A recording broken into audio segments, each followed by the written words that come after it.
प्रकार 11 बघा. प्रश्न बघा.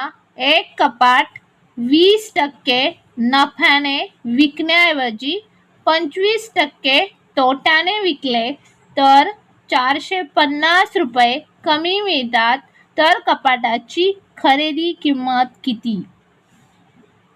या प्रश्नाचं उत्तर काढण्यासाठी मित्रांनो सूत्र वापरायचे आहे.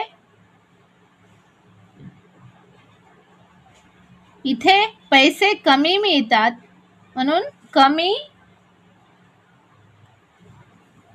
मिळणारे पैसे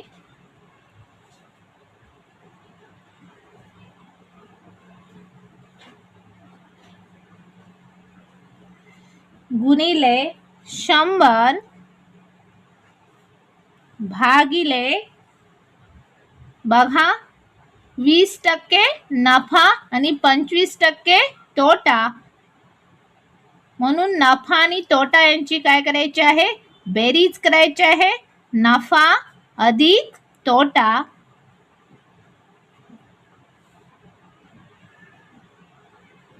एक कपाट 20% नफ्याने विकण्याऐवजी 25% तोट्याने विकले तर 450 रुपये कमी मिळतात, म्हणून 450 कमी मिळणारे पैसे लिहून घेतले गुणिले 100 भागिले नफा आणि तोटा यांची बेरीज करूया.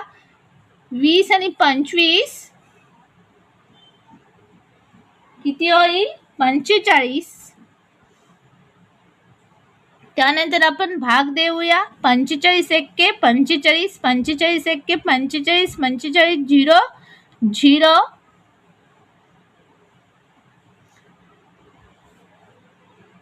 100 गुणिले 10, 10 शून्य शून्य, 10 शून्य शून्य, 10 एक्के 10. तर कपाटाची खरेदी किंमत इथे आपल्याला किती मिळालेली आहे? 1000 रुपये. ऑप्शन क्रमांक 1 हे या प्रश्नाचं उत्तर मिळालेलं आहे. प्रकार 11 प्रश्न दुसरा बघा. एक घड्याळ 8% नफ्याने विकण्याऐवजी 60% तोट्याने विकले तर 600 रुपये कमी मिळतात, तर घड्याळाची खरेदी किंमत किती? इथे कमी 600 रुपये मिळतात, म्हणून कमी मिळणारे पैसे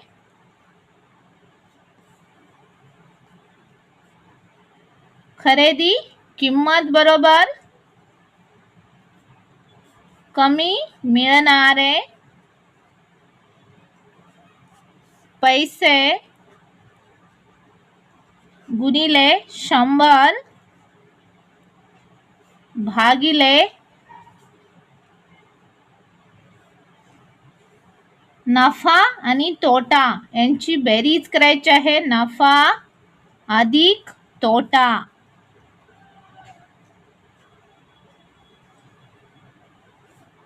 बघा 600 रुपये कमी मिळतात, म्हणून 600 रुपये लिहिले गुणिले 100 नफा आणि तोटा यांची बेरीज करूया. 8 आणि 7 15. त्यानंतर भाग देऊया. 15 एक्के 15,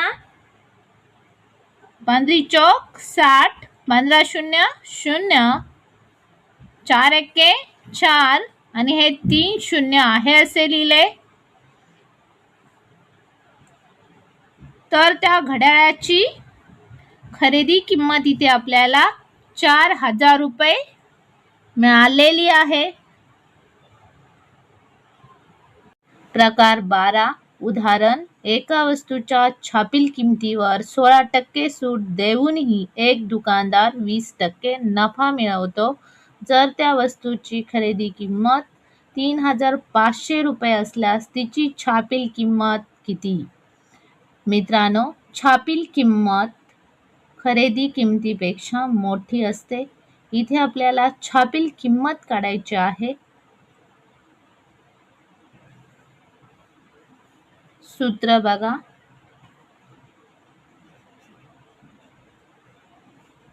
छापील किंमत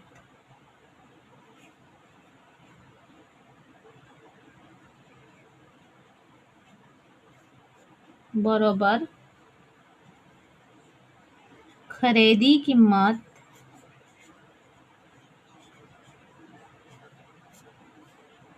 गुणिले 100 अधिक शेकडा नफा भागिले 100 वजा शेकडा सूट.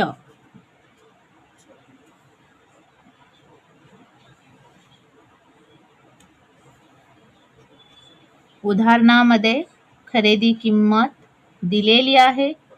किती आहे? 3,500 रुपये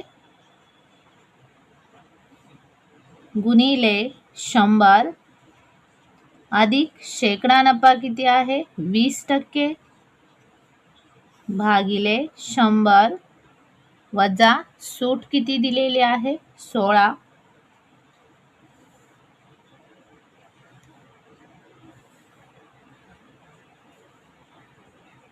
बघा आपण सोडूया.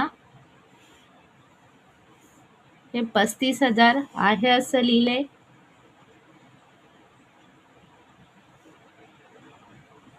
गुणिले 100 आणि 20 120 भागिले 100 16 गेले 84 रुपये. 100 16 गेले 84. भाग देऊया. 2 चौक 8 2 दुनी 4 2 सक्क 12 2 शून्य 0. पुन्हा भाग देऊया. 2 दुनी 4 2 1 2 2 त्रिक 6 2 शून्य 0. पुन्हा भाग देऊया. 3 7 21 3 10 30. 7 ने भाग देऊया. 7 1 7 7 5 35 7 0 0 7 0 0.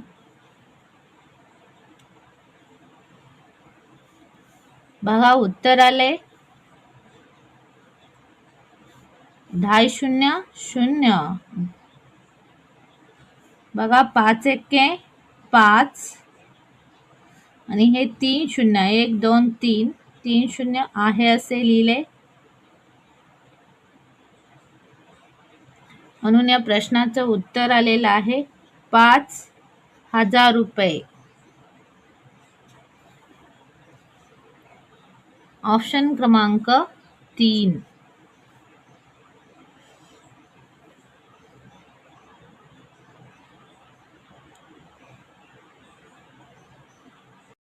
प्रकार 12 उदाहरण दुसरे.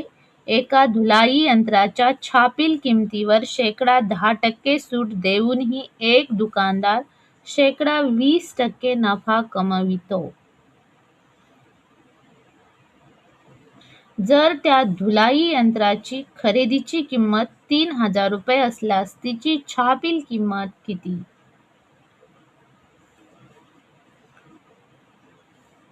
मित्रांनो, छापील किंमत खरेदी किमतीपेक्षा मोठी असते. मग छापील किंमत काढण्याचे सूत्र बघा. छापील किंमत बरोबर खरेदी किंमत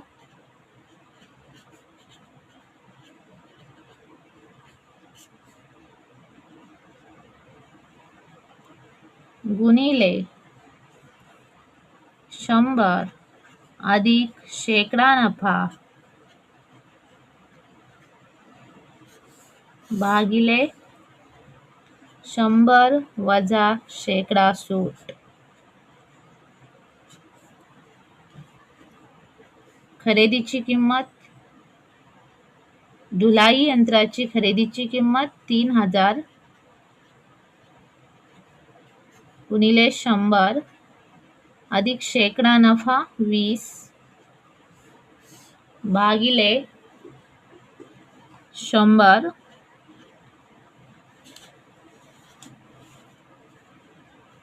वजा शेकडा सूट किती आहे? 10. सोडूया. 3,000 आहे असं गुणिले 100 आणि 20 120 भागिले 100तून 10 गेले 90, शून्याला शून्य गेला, 3 त्रिक 9, 3 चौक 12, 3 एके 3, 3 एके 3, 3 शून्य शून्य, 3 शून्य शून्य, 3 शून्य शून्य. बघा उत्तर किती येईल? 400.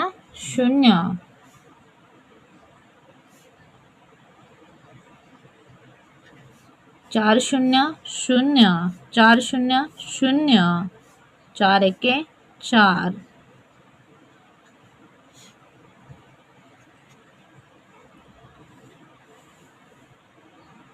तर धुलाई यंत्राची छापील किंमत 4000 रुपये आलेली आहे. ऑप्शन क्रमांक 1 हे या प्रश्नाचं उत्तर आहे.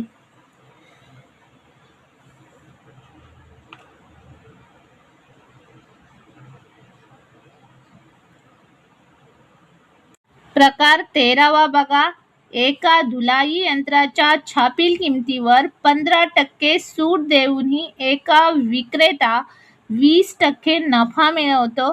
जर त्या धुलाई यंत्राची छापील किंमत 6000 रुपये असल्यास तिची खरेदी किंमत किती? इथे आपल्याला खरेदी किंमत काढायची आहे.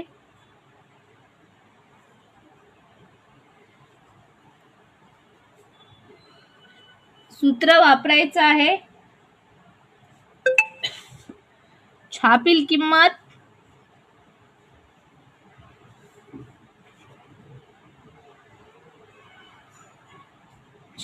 किंमत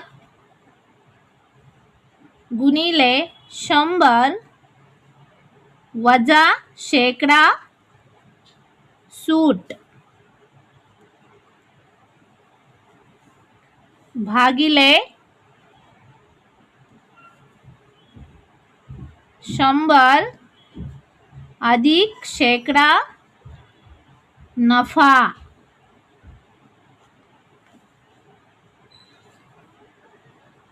बघा छापील किंमत किती आहे?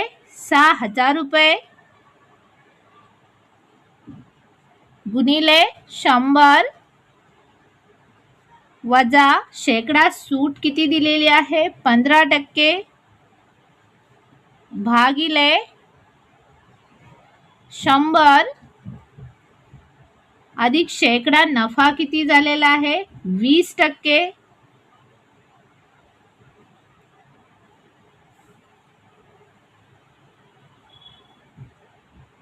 सोडूया आपण. 6000 आहे असं लिहिले गुणिले 100तून 15 गेले 85. 100 आणि 20 120. ह्या शून्याला हा शून्य गेला. 12 एके 12, 12 पंचे 60, 12 शून्य शून्य, राहिले 50 गुणिले 85. गुणाकार करूया. शून्य आहे असं लिहिलं. 5 5 25, हातचे गेले 2, 85 40 आणि 2 42.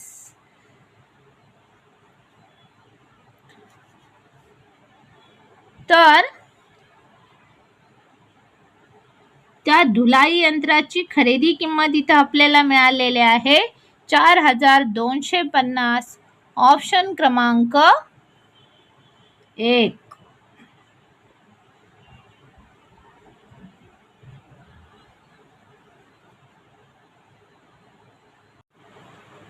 प्रकार 13वा उदाहरण दुसरे. एक दुकानदार एका कपाटाच्या छापील किमतीवर 25% सूट देतो, तरीही त्यास 15% नफा होतो. कपाटाची छापील किंमत 23,000 रुपये असेल तर कपाटाची खरेदी किंमत किती?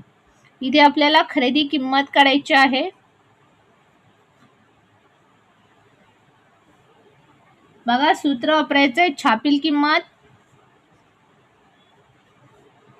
गुणिले 100 वजा शेकडा सूट भागिले 100 अधिक शेकडा नफा. छापील किंमत आहे 23,000. छापील किंमत आहे 23,000 गुणिले 100 वजा, इथे शेकडा सूट आहे 25%. 100 भागिले 100 अधिक शेकडा नफा किती आहे 15%. 23,000 गुणिले 100 वजा 25 75 भागिले 100 आणि 15 115. 23 न भाग जातो.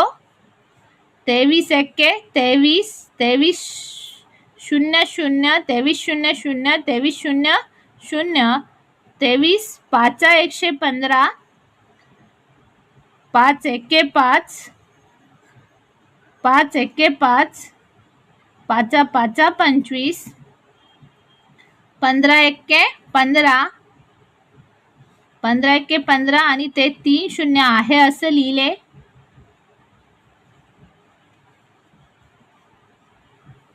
15 एक्के 15 आणि हे 3 शून्य आहे असे लिहिले. म्हणून या प्रश्नाचं उत्तर आलेलं आहे 15,000 रुपये. ऑप्शन क्रमांक 4.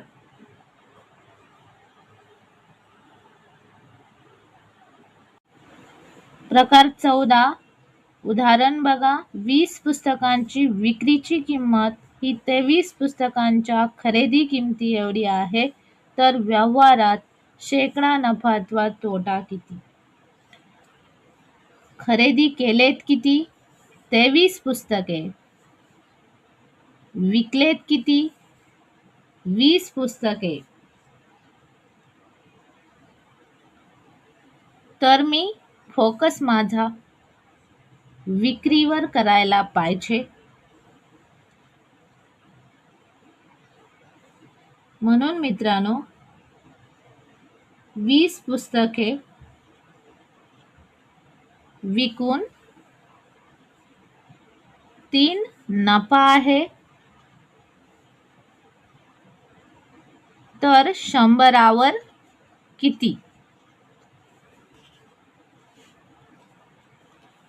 तिरकस गुणाकार करायचा आहे. बघा 100 गुणिले 3 भागिले 20. 20 एके 20, 20 5 100, 5 त्रिक 15, 15% नफा. म्हणून या प्रश्नाचे उत्तर आहे ऑप्शन क्रमांक 2. प्रकार 14. उदाहरण दुसरे. 4 टेबलाची विक्रीची किंमत ही 5 टेबलांच्या खरेदी किमती एवढी आहे, तर त्या व्यवहारात शेकडा नफा अथवा तोटा किती? या प्रश्नाचं उत्तर तुम्ही काढा. कमेंटमध्ये कमेंट करून उत्तर पाठवा.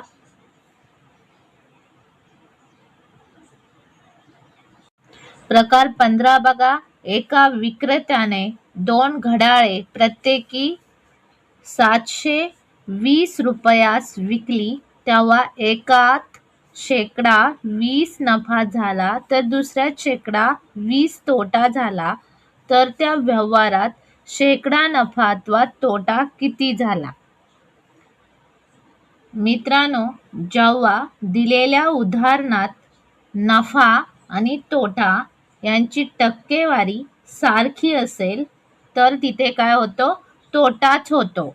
या दोघांची टक्केवारी सारखी असेल तर तोटाच होतो. या प्रश्नाचं उत्तर काढण्यासाठी जो नफा आणि तोटा दिलेला असतो त्याचा वर्ग करायचा आहे. वर्ग करून 100ने भागायचे आहे. इथे 20 नफा आणि 20 तोटा आहे, म्हणून 20चा वर्ग करायचा आहे. आणि 100 भागायचा आहे. 20चा वर्ग 400 भागिले 100 आहे असं. 2 शून्याला 2 शून्य गेले, राहिले 4% तोटा.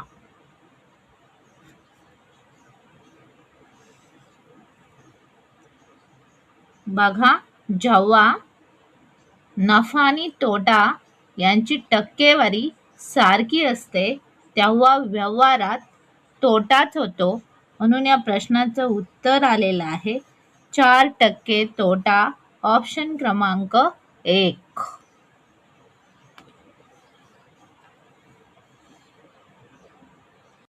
प्रकार 15, उदाहरण दुसरे बघा. एका विक्रेत्याने 2 सायकली प्रत्येकी 375 रुपयास विकल्या. एकात -25% नफा झाला तर दुसरीत -25% तोटा झाला, तर त्या व्यवहारात नफा अथवा तोटा किती झाला? मित्रांनो, जेव्हा उदाहरणामध्ये नफा आणि तोटा यांची टक्केवारी सारखी असते तेव्हा तोटाच होतो. या प्रश्नाचं उत्तर करण्यासाठी जो नफा आणि तोटा दिलेला असतो त्याचा वर्ग करायचा आहे. इथे 25 दिलेला आहे नफा आणि तोटा, म्हणून 25चा वर्ग करायचा आहे, भागिले 100 करायचे आहे. 25चा वर्ग 625 भागिले 100. 25 न भाग देऊया. 25 दुनी 50, राहिले 12. 25 5 125, 25 चौक 100. 4 ने भागूया. 4 एके 4, 4 सक 24, राहिले 1. भाग जात नाही म्हणून दशांश चिन्ह घेतले. 4 दुनी 8, राहिले 2. 4 25, 6.25% तोटा. म्हणून या प्रश्नाचं उत्तर आहे ऑप्शन क्रमांक 4. बघा, व्यवहारामध्ये जेव्हा नफा आणि तोटा यांची टक्केवारी सारखी दिलेली असते तेव्हा नेहमी तोटा होतो. म्हणून या प्रश्नाचं उत्तर आलेलं आहे 6.25% तोटा.